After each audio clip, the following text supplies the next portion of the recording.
오늘 본문은 요셉에게 찾아온 유혹 이야기입니다. 이 유혹은 요셉이 형들로부터 받은 핍박이나 애굽으로 노예로 팔려간 고난보다도 훨씬 더 위험한 그러한 유혹입니다. 그리스도인에게 가장 위험한 것은 고난이 아닙니다. 고난은 우리로 하여금 오히려 하나님께 더 가까이 나와 하나님을 더 붙들게 만듭니다. 고난보다 더 위험한 것은 유혹의 시험입니다. 요셉이 유혹을 받은 이 사건은 요셉이라고 하는 그 개인을 넘어서 오늘날 이 세상을 살아가고 있는 우리 그리스도인들이 어떠한 상황에 처해 있는가를 잘 보여주고 있는 그런 말씀입니다. 우리는 하나님을 대적하는 애굽 같은 세상을 살아가고 있습니다. 세상은 강력한 힘을 가지고 하나님을 따르고자 하는 그리스도인들에게 압력을 가하고 있다는 것입니다. 주인의 아내가 요셉에게 끈질기게 동침하자고 요구한 것처럼 세상은 끊임없이 그리스도인들에게 세상의 가치관에 타협하며 살라고 유혹하고 있습니다. 세상 방식대로 살지 아니하면 뒤떨어질 것이고 망하게 될 것이라고 위협을 하면서 하나님의 말씀과는 다른 길로 가라고 우리를 끊임없이 유혹하고 있습니다. 그래서 본문은 요셉의 개인의 스토리만이 아니라 오늘 세상을 살아가고 있는 우리 그리스도인들이 이 세상의 유혹을 어떻게 이겨나갈 수 있는지를 교훈해주는 그런 말씀이 되기도 합니다. 7절 말씀을 보면 그 후에 그 주인의 처가 요셉에게 눈짓하다가 동침하기를 청하니, 여기 그 후에라는 말이 나오는데 이것은 요셉이 시위대장 보디발의 집에 가정총무가 된 이후에라는 그런 뜻입니다. 자, 시위대장의 가정은 대단히 권세 있는 집안이고 이런 집안의 모든 대소사를 결정할 수 있는 권한을 가졌다고 하는 것은 노예로서는 대단히 큰 출세를 한 것이죠. 바로 그때 유혹이 찾아왔다는 겁니다. 물론 유혹은 실패 때에도 찾아옵니다. 실패해서 이왕 버린 몸 더 망가지고 싶은 그런 사람들도 있습니다. 그러나 대체로 유혹은 성공의 때에 많이 찾아옵니다. 우리가 상승궤도를 달리고 있을 때, 인정받고 사랑받을 때, 그때 유혹이 찾아옵니다. 왜냐하면 성공은 우리를 방심하게 만들고 우리의 무장을 해제시키기 때문입니다. 자, 베드로라고 하는 인물을 생각해 보십시오. 다른 사람은 다 주를 떠날지라도 나는 죽기까지 주님을 버리지 않고 따르겠습니다라고 자신 있게, 자기 믿음에 자신이 있던 거죠. 그런데 그날 밤에 3번 주님을 부인했습니다. 모세는 당시 세계 최고 강대국 애굽, 그것도 애굽의 궁전에서 최고의 학술과 최고의 무술을 배운 사람입니다. 그렇게 해서 40년이 지났을 때, 40대가 됐을 때는 지식과 무술을 겸비한 민족의 지도자가 되었다고 자신하고 있었고, 더구나 애국심이 투철했기 때문에 자기 같은 사람이 깃발을 들면 온 백성들이 우르르 따라올 거라고 기대를 했는데 어떻게 됐습니까? 버림받고 말았습니다. 그래서 성경은 그런즉 선 줄로 생각하는 자는 넘어질까 조심하라고 경고하는 것입니다. 엎드려 있는 사람은 넘어질 이유가 없습니다. 서 있는 사람이 넘어지는 법이죠. 내 인생이 서 있다고 생각할 때가 가장 위험할 때라는 거예요. 잘 되고 있다고 생각할 그때에 유혹이 오기 때문입니다. 자, 그렇게 주인의 아내가 요셉에게 동침하자고 유혹을 하는데 우리 지난주일 말씀의 6절 말씀을 보면 주인이 그 소유를 다 요셉의 손에 위임하고 자기 식료 외에는 간섭하지 아니하였더라. 요셉은 용모가 준수하고 아담하였더라. 이렇게 나와 있어요. 준수하고 아담했다. 영어 성경에 보면 handsome 이렇게 나와 있습니다. 그러니까 요즘 말로 하면 꽃미남이었던 거죠. 요셉의 어머니 라헬이 미인이었거든요. 그래서 야곱이 14년 동안 노동도 마다하지 않았던 겁니다. 아마 요셉이 엄마를 닮았던 것 같아요. 젊죠? 건강하죠? 지성, 인성, 능력을 겸비한 이 요셉을 보디발의 아내가 동침하자고 유혹한 겁니다. 보통 권력 있는 남자의 아내는 권력이 2배라고 하더군요. 이 요구하는 여인은 주인의 아내, 그리고 요셉은 이 여인을 섬겨야 되는 신분의 사람. 그러니까 요셉은 이 여인의 말을 잘 듣기만 하면 미래가 확실히 보장될 수 있는 더없이 좋은 상황을 만난 것입니다. 더 큰 권세도 얻을 수 있고 부자가 될 수도 있는 그런 기회가 온 거죠. 그러나 거절하면 인생 망칠 수도 있는 그러한 상황이 온 것입니다. 요셉의 인생의 갈림길이 될 수도 있는 매우 힘들고 중대한 시험이 찾아온 거죠. 자, 주석가들은 이때가 요셉이 보디발의 집에서 약 10년 정도 섬겼을 때 일어난 일이라고 하는데, 그게 맞다면 지금 요셉은 몇 살입니까? 27살의 피 끓는 청년입니다. 가장 원기왕성하고 충동적인 시절에 그 나이에 이러한 유혹이 온 거예요. 집에 아무도 없었다고 하니까 주인의 아내가 하자는 대로 해도 아무도 알지 못합니다. 더구나 요셉은 애굽에는 아는 사람이 한 사람도 없습니다. 부모의 간섭도 없습니다. 완전 범죄의 동기와 여건이 완벽하게 갖추어져 있어요. 그래서 더욱 물리치기가 힘든 시험입니다. 자, 그럼 이때 요셉이 어떻게 대응했는가를 보겠습니다. 우리 8절과 9절 말씀을 함께 보겠습니다. 요셉이 거절하며 자기 주인의 처에게 이르되 나의 주인이 가중 재반 소유를 간섭지 아니하고 다 내 손에 위임하였으니 이 집에는 나보다 큰 이가 없으며 주인이 아무것도 내게 금하지 아니하였어도 금한 것은 당신뿐이니 당신은 자기 아내임이라. 그런즉 내가 어찌 이 큰 악을 행하여 하나님께 득지하리이까? 요셉은 아주 단호하게 거절했어요. 요셉이 이처럼 이런 지하에 단호하게 거절할 수 있었던 이유는 그에게 성욕이 없었기 때문이 아니라 그의 마음에 그런 죄 짓지 않겠다고 이미 결단이 서 있었기 때문입니다. 그래서 시편 1편 1절에 그 복 있는 사람의 모습을 이렇게 설명합니다. 복 있는 사람은 악인의 꾀를 좇지 아니하며 죄인의 길에 서지 아니하며 오만한 자의 자리에 앉지 아니하고 좇지 아니하며 서지 아니하며 앉지 아니하고, 이건 타락의 단계를 말하는 것입니다.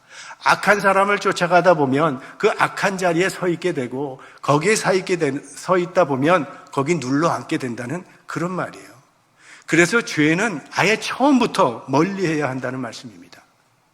만약 요셉이 이때 동침하자는 제안을 받았을 때 내가 며칠만 좀 생각해 볼게요, 이렇게 대답했다면 그건 틀림없이 넘어졌을 겁니다. 신앙생활의 승패는요, 이 마음의 결단에 의해서 그 승패가 결정나는 것입니다. 그래서 마음을 지키는 것이 대단히 중요해요. 우리 한국 속담에도 호랑이에게 잡혀가도 정신만 차리면 산다는 말이 있지 않습니까? 마음의 결정에 따라서요, 유혹에 이길 수도 있고 유혹에 질 수도 있습니다. 요즘 우리 수요 집회 때 야고보서를 공부하고 있는데 야고보서 1장 14절 말씀을 보면 오직 각 사람이 시험을 받는 것은 자기 욕심에 끌려 미혹됨이니. 자, 선악과의 유혹을 생각해 보십시오. 사탄이 하와를 유혹했습니다. 선악과를 따먹으라고. 그랬더니 그 여자가 그 나무를 본즉 먹음직도 하고 보암직도 하고 지혜롭게 만들 만큼 탐스럽게도 보였다고 했습니다. 이게 무슨 말이겠어요? 하와의 마음이 동요했다는 말이죠. 그 마음이 무너져 버리니까 유혹에 넘어가서 선악과를 따먹을 수밖에 없었던 거죠. 그러니까 우리 마음은 전쟁터입니다. 끊임없이 선과 악이 우리 안에서 싸우고 있어요. 이 마음의 전쟁에서 이겨야만 신앙의 승리자가 될 수 있는 겁니다. 여러분, 알면서 짓는 죄가 더 많습니까? 모르고 짓는 죄가 더 많습니까? 알고 짓는 죄가 훨씬 많죠. 우리 기도할 때 보십시오. 우리가 한 주간 동안도 주님의 뜻대로 살지 못한 이 죄를 용서하여 주옵소서라고 기도합니다. 주님의 뜻대로 살지 못했다는 말은 주님의 뜻은 알지만 그렇게 살지 못한 것을 용서해달라는 기도죠. 내가 주님의 뜻을 몰랐기 때문에 지은 죄를 용서해달라는 기도는 그렇게 많지 않습니다. 순종과 불순종이 마음에 달려 있어요. 마음의 결단이 죄를 이기는 힘입니다. 마음의 결단만 서 있으면 그 의지로 죄를 이길 수 있다는 거예요. 요셉은 마음의 결단이 서 있었어요. 그 단호한 결단이 그를 시험에서 구한 겁니다. 요셉이 그렇게 마음에 결단할 수 있었던 이유가 중요한데 그 이유가 본문에 나와 있습니다. 아까 읽은 9절 말씀 마지막 부분에 보면요, 내가 어찌 이 큰 악을 행하여 하나님께 득제하리이까? 요셉을 죄로부터 막아준 강력한 가장 중요한 동기는 그가 하나님의 눈을 의식하고 살았다는 겁니다. 이 여인이 아마 요셉의 옷자락을 붙들고 말했을 겁니다. 집에 아무도 없잖아. 남편은 어디 갔고 종은 다 집에 나가서 아무도 없으니까 괜찮다고 말했을 거예요. 그러나 요셉은 하나님이 보고 계시기 때문에 하나님 앞에서 나는 죄를 범할 수 없다고 말을 합니다.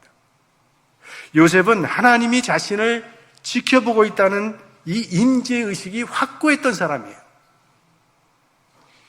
세상은 끊임없이 동침하자고 우리를 유혹하고 있습니다.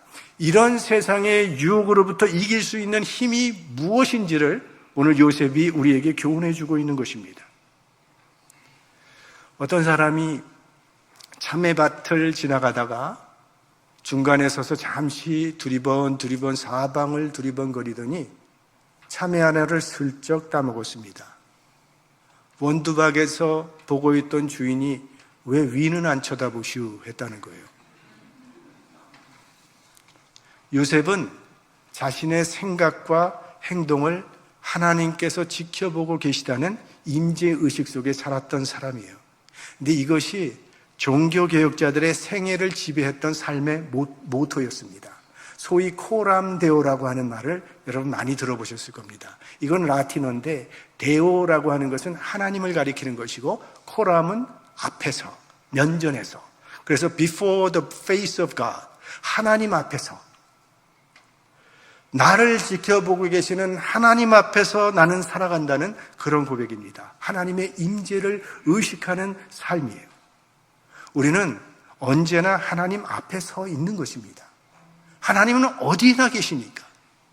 내가 혼자 있을 때도 하나님은 그곳에 함께 계시고, 내가 여행을 가도 그곳에 계시고, 가정에도 계시고, 일터에도 계시고, 우리가 어디에 있든지 하나님은 우리를 지켜보고 계신다는 거예요. 문제는 우리는 그 사실을 망각하고 살고 있다는 것이죠. 자, 이스라엘 백성이 여리고성과 전쟁을 해서 함락을 시켰습니다. 그때 하나님께서는 어떤 전리품도 너희들이 취하면 안 된다고 명을 내리셨는데 아간이라고 하는 사람이 전리품을 몰래 숨겼어요. 그래서 그 다음 전쟁인 아이성과의 전쟁에서 패하지 않습니까? 그래서 이 패배의 원인이 무엇인지를 찾는데 아간이 패배의 원인이었죠. 그러나 아간은 자기가 훔쳤던 물건을 땅속에 숨겨두고 시침이 뚝 떼고 끝까지 버텼어요. 그렇게 사람의 눈은 속일 수 있었습니다. 그러나 하나님의 눈은 속이지 못했죠. 결국은 들켜서 드러나서 그는 하나님의 심판을 받게 되었습니다. 그래서 예수님께서 하신 말씀이 숨은 것이 장차 드러나지 아니할 것이었고 감추인 것이 장차 알려지고 나타나지 않을 것이 없느니라. 우리가 코람데오의 삶을 살아야 하는 이유는 모든 것이 하나님 앞에서 드러날 것이기 때문입니다. 사람에게 감춰져 있는 은밀한 죄까지도 하나님 앞에는 다 드러날 것입니다. 또 사람이 모르게 숨어서 했던 그 선행까지도 하나님 앞에서는 나중에 다 드러나게 되고 인정받게 될 것입니다. 요셉이 유혹을 이길 수 있었던 것은 하나님의 눈을 의식하며 살았기 때문입니다. 혹시 우리 가운데 사람들은 모르겠지만 하나님 앞에서 진실해야 되는 시험의 자리에 계신 분은 안 계십니까? 세상과 타협하도록 유혹당하는 그 자리에 계신 분은 안 계십니까? 주님은 우리들도 이 요셉처럼 하나님의 눈을 의식하며 반응하기를 기대하실 것입니다. 자, 요셉은 시험을 잘 통과했습니다. 그러나 한 번으로 모든 문제가 다 해결되는 건 아닙니다. 10절 말씀을 보겠습니다. 여인이 날마다 요셉에게 청하였으나 요셉이 듣지 아니하여 동침하지 아니할 뿐더러 함께 있지도 아니하니라. 여인이 날마다 요셉에게 청했다고 했어요. 그러니까 유혹은 한 번 물리쳤다고 다 사라지는 게 아니에요. 시험은 평생 우리를 따라다닙니다. 틈새가 보일 때까지 끊임없이 집요하게 따라다닌다는 거예요. 어제의 승리가 오늘의 승리를 보장하지 못합니다. 오늘 승리했어도 내일 넘어지는 것이 인간이에요. 그래서 늘 깨어 있어야 하는 것이죠. 이 여인이 얼마나 집요하게 요셉을 유혹하는지 보십시오. 12절. 그 여인이 그 옷을 잡고 가로되 나와 동침하자. 요셉이 자기 옷을 그 손에 버리고 도망하여 나가매. 그런 얘기를 하더라고요. 남자는 모두 도둑놈이라고 하는데 잘못되기 시작하면요, 여자가 더 무서워요. 주인의 아내가 요셉의 옷을 벗기면서 동침하자고 말을 해요. 그러자 요셉이 옷을 버려두고 도망갔다고 했어요. 만약 이때 요셉이 옷을 잃어버리지 않았다면 순교를 잃어버렸을 겁니다. 자, 이렇게 유혹하려는 자와 유혹받는 자가 각각 실패와 성공으로 끝이 났는데 이 일 때문에 더 큰 문제가 발생합니다. 유혹이 실패로 끝나자가 이 여자의 자존심이 용납치를 못합니다. 이 권세 있는 집안의 주인 아내가 종에게 무안을 당하니까 그 수치심과 분노를 견디지 못하고 요셉에게 누명을 덮여 씌워서 그를 감옥에 보냅니다. 14절부터 15절까지의 말씀. 사람들을 불러서 그들에게 이르되 보라, 주인이 히브리 사람을 우리에게 데려다가 우리를 희롱하게 하도다. 그가 나를 겁강코자 내게로 들어오기로 내가 크게 소리 질렀더니 그가 나의 소리질러 부름을 듣고 그 옷을 내게 버려두고 도망하여 나갔느니라 하고, 우선 집에 있는 종들을 다 불러 모읍니다. 그리고 요셉이 자신을 겁탈하려고 했다고 뒤집어 쓰입니다. 이게 죄인의 습성입니다. 자기 죄를 은폐하려고 다른 사람을 모함하는 것이죠. 모함과 중상모략은 큰 힘이 있죠. 그래서 세상에는 많은 충신들이 죽임을 당한 역사를 가지고 있는 것입니다. 요셉이 지금 그런 중상모략을 당하고 있는 거예요. 얼마나 억울하고 얼마나 분했겠습니까? 이방인 노예가 가정총무가 된 것을 시기하고 있던 사람들이 요셉을 손가락질하며 비난했을 것입니다.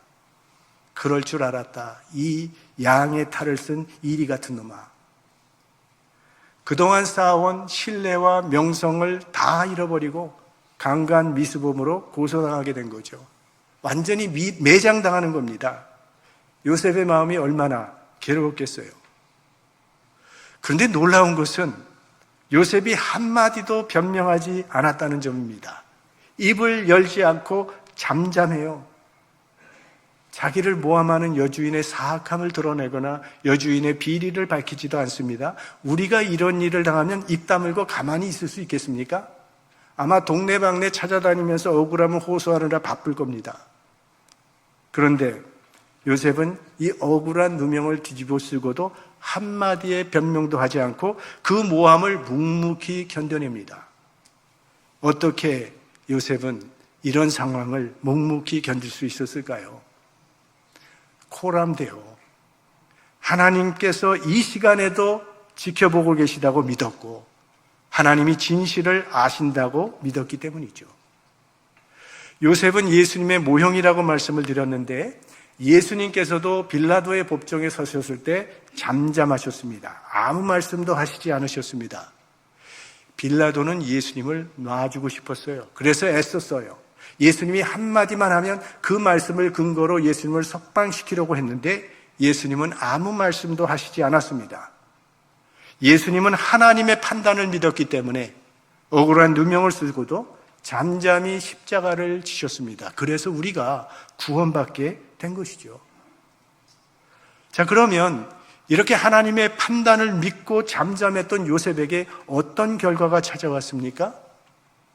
19절에서 20절까지 말씀을 같이 보겠습니다. 주인이 그 아내가 자기에게 고하기를 당신의 종이 내게 이같이 행하였다 하는 말을 듣고 심히 노한지라.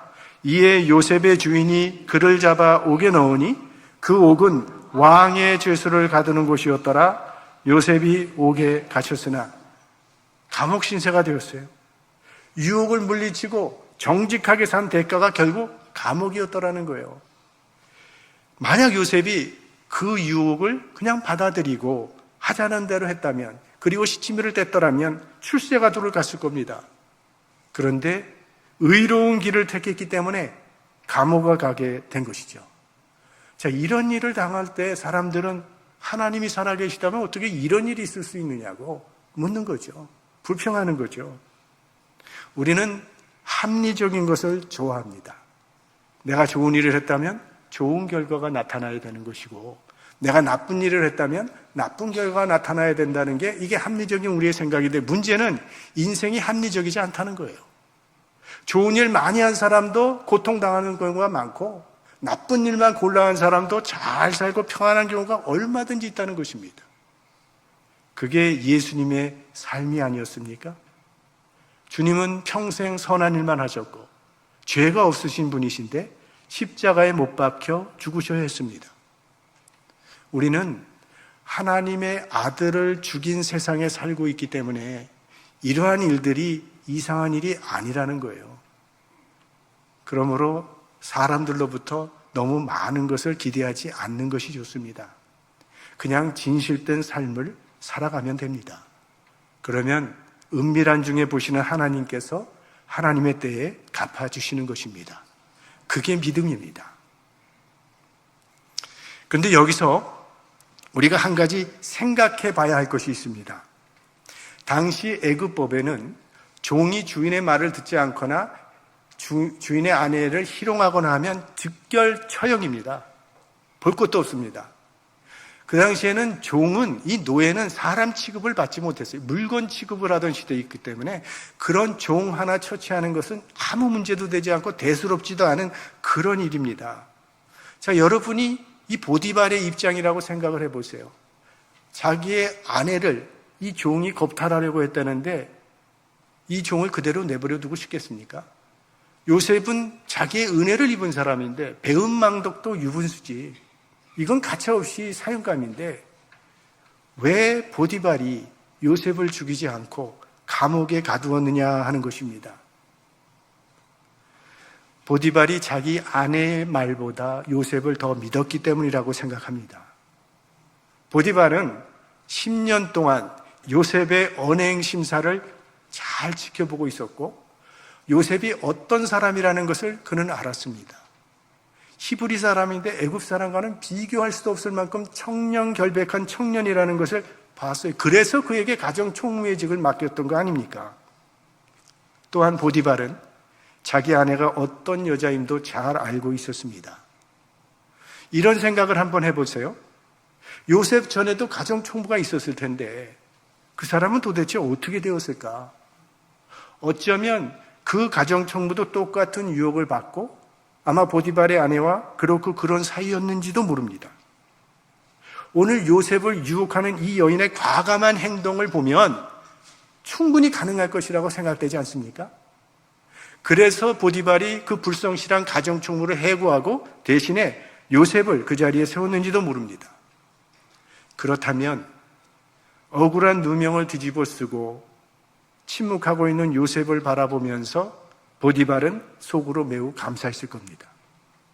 요셉이 입만 열면 보디발의 가정은 풍비박산이 나게 돼 있습니다. 보디발의 아내가 요셉을 고소하는 말을 듣고 보디발이 힘이 노했다고 했습니다. 당연히 화를 내야죠. 많은 사람들이 지켜보고 있는데 보디발이 덤덤하면 그 아내가 뭐가 되겠어요? 그래서 요셉을 감옥에 넣었다고 하는데 그 감옥은 왕의 죄수를 가두는 곳이라고 기록하고 있습니다. 요셉은 왕의 죄수가 아닙니다. 그는 노예 신분이기 때문에 왕의 죄수를 가두는 감옥에 들어갈 자격이 없는 사람입니다. 그럼에도 불구하고 보디발이 요셉을 왕의 죄수를 가두는 감옥에 가두었다고 하는 것은 보디발이 요셉에게 베풀어 줄 수 있는 마지막 호의였다고 생각을 합니다. 그래서 요셉은 감옥에 갇혔습니다. 하지만 여전히 하나님은 요셉과 함께 하셨다고 말하고 있습니다. 여호와께서 요셉과 함께 하시고 그에게 인자를 더하사 전옥에게 은혜를 받게 하시매 전옥이 옥중 죄수를 다 요셉의 손에 맡김으로 그 재반 사물을 요셉이 처리하고 전옥은 그의 손에 맡긴 것을 무엇이든지 돌아보지 아니하였으니 이는 여호와께서 요셉과 함께 하심이라. 여호와께서 그의 범사에 형통케 하셨더라. 요셉의 삶에 일관적으로 나타나는 주제는 하나님께서 함께 하셨다. 이것이 계속 요셉의 삶에 나타나는 주제입니다. 요셉이 보디발의 집에 종으로 팔려갔더니 하나님께서 요셉과 함께 하심으로 형통하게 하셨다고 했는데, 오늘은 요셉이 감옥에 들어갔더니 하나님께서 여전히 요셉과 함께 하심으로 요셉이 형통하게 되었다고 그렇게 기록하고 있어요. 보디발의 집에서는 보디발의 총애를 받던 요셉이 감옥에서는 감옥 관리의 총애를 받는 모습을 볼 수 있습니다. 요셉이 보디발의 집에서는 가정 총무가 되었는데 감옥에 들어가더니 감옥 총무가 되더라는 거예요. 보디발의 집에서 있었던 일이 감옥에서도 그대로 지금 일어나고 있는 거예요. 이것은 하나님께서 요셉에게 주신 꿈이 이루어지고 있음을 보여주는 것입니다. 하나님께서 요셉에게 두 개의 꿈을 주셨어요. 하나는 형제들의 곡식단이 요셉의 곡식단에 절을 하는 것이었고, 또 하나는 해와 달과 11별이 요셉에게 절하는 꿈이었습니다. 이건 모두 다스리는 자가 될 것이라는 계시의 꿈이라고 말씀을 드렸는데, 그럼 지금 요셉의 상황을 한번 생각해 보십시오. 그냥 피상적으로 보면 요셉은 귀공자, 자유인이었는데 종이 되었고, 종에서도 또 죄수의 자리로 떨어졌으니까 점점 내려가고 있는 인생으로 보입니다. 하지만 내면을 들여다보면 하나님의 꿈이 이루어지고 있는 것을 보게 되는데, 그는 종인데도 종을 다스리는 자가 되어 있고, 죄수인데도 죄수들을 다스리는 자가 되고, 형들이 마침내 그에게 고개를 숙임으로 형들을 다스리는 위치에 서게 된다는 겁니다. 어떤 삶의 자리에서도 하나님께서 그에게 주신 꿈이 이루어지고 있는 것을 보여주고 있는 것입니다. 요셉의 삶의 여정에는 많은 고난이 따랐습니다. 형들 때문에 애굽의 종으로 팔려가는 아픔도 겪어야 했고, 또 보디발의 아내 때문에 억울한 누명을 쓰고 감옥에 들어가는 고난을 당하기도 했습니다. 그러나 그 모든 사건의 배후에는 요셉을 바로 앞에 세우시려는 하나님의 섭리의 손길이 움직이고 있다는 사실을 우리는 알 수 있는 것입니다. 그가 바로의 시위대장 보디발의 집에 팔리게 된 것도, 누명을 쓰게 된 것도, 왕의 감옥에 갇히게 된 것도 그의 꿈이 이루어지는데 필요한 고난이었다는 거예요. 그러므로 성도 여러분, 어떤 상황 가운데서도 낙심하지 마시고 그곳에도 하나님이 함께 하심을 믿고 현실에 충실하시기 바랍니다. 그러면 우리를 향한 하나님의 뜻이 이루어지게 될 것입니다. 말씀을 마치겠습니다.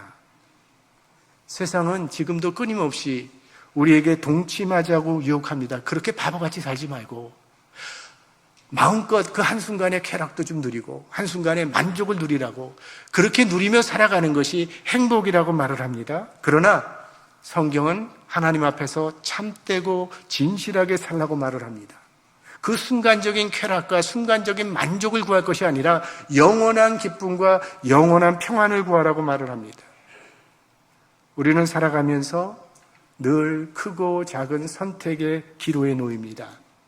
언제 어디서나 하나님 앞에서 충성스러운 믿음의 선택을 하며 살아가는 믿음의 사람들이 되시기를 축원합니다. 성령의